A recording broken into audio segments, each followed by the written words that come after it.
بسم اللہ الرحمن الرحیم۔ میں عبداللہ بن عباس رضی اللہ تعالیٰ عنہ کے پاس بیٹھا کرتا تھا۔ وہ مجھ کو خاص اپنے تخت پر بٹھاتے۔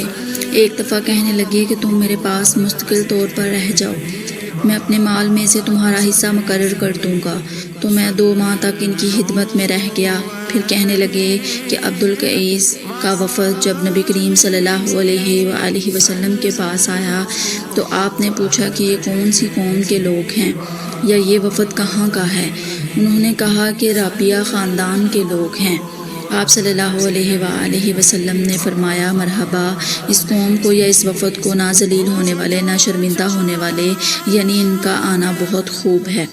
وہ کہنے لگے، اے اللہ کے رسول، ہم آپ کی خدمت میں صرف ان حرمت والے مہینوں میں آ سکتے ہیں کیونکہ ہمارے اور آپ کے درمیان مصر کے کافروں کا قبیلہ آباد ہے۔ پس ہم آپ کو ایک ایسی قطعی بات بتلا دیجیے جس کی خبر ہم اپنے پچھلے لوگوں کو بھی کر دیں جو یہاں نہیں آئے، اور اس پر عمل درآمد کر کے ہم جنت میں داخل ہو جائیں۔ اور انہوں نے آپ سے اپنے برتنوں کے بارے میں بھی پوچھا۔ آپ صلی اللہ علیہ وآلہ وسلم نے ان کو 4 باتوں کا حکم دیا اور 4 قسم کی برتنوں کو استعمال میں لانے سے منع فرمایا۔ ان کو حکم دیا کہ ایک اکیلے اللہ پر ایمان لاؤ۔ پھر آپ صلی اللہ علیہ وآلہ وسلم نے پوچھا کہ جانتے ہو ایک اکیلے اللہ پر ایمان لانے کا مطلب کیا ہے؟ انہوں نے کہا کہ اللہ اور اس کے رسول ہی کو معلوم ہے۔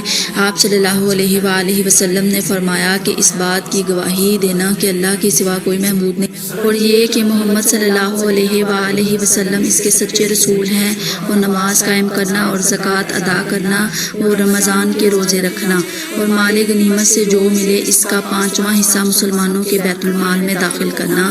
اور 4 برتنوں کے استعمال سے آپ صلی اللہ علیہ وآلہ وسلم نے ان کو منع فرمایا، سبز لاکھی مرتبان سے اور کدو کے بنائے ہوئے برتن سے، لکڑی کے کھودے ہوئے برتن سے اور روغنی برتن سے، اور فرمایا کہ ان باتوں کو حفظ کر لو اور ان لوگوں کو بھی بتلا دینا جو تم سے پیچھے ہیں اور یہاں نہیں